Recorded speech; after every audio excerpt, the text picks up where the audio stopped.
मी आता पोलादपूर म्हणजे रायगड रस्त्यावर जिल्ह्याला जोडणारा हा आपला नातूनगर बोगद्यामध्ये आहे, कशेडी बोगद्यामध्ये आहे. याचा याला चालू होऊन कदाचित एकच वर्ष झालं असेल. ह्या 1 वर्षामध्ये या सगळ्या टनेलला बोगद्याला प्रचंड प्रमाणात गळती लागलेली आहे.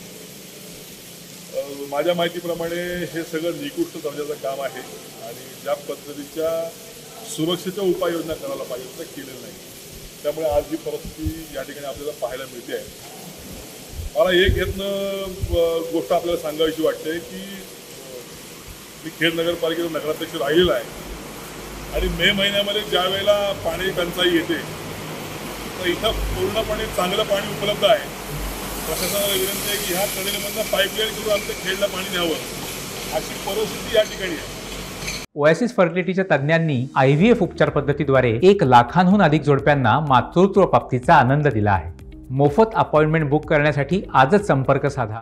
सांगण्याचा उद्देश एवढा, करोडो रुपये सेंट्रल गव्हर्नमेंटचे या ठिकाणी पाण्यामध्ये गेलेले आहेत. याला हे प्रशासन जबाबदार आहेत, ठेकेदार जबाबदार आहेत.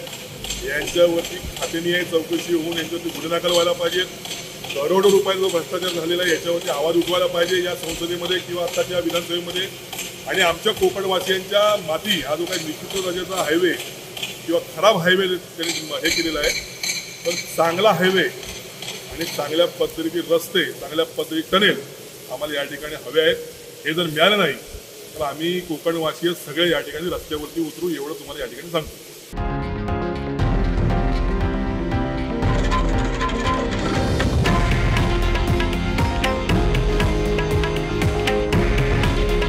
हे आहे देशातील नंबर 1 न्यूज नेटवर्क आणि आपण पाहत आहात TV9 मराठी. काळजी तुमची, हित महाराष्ट्राचं.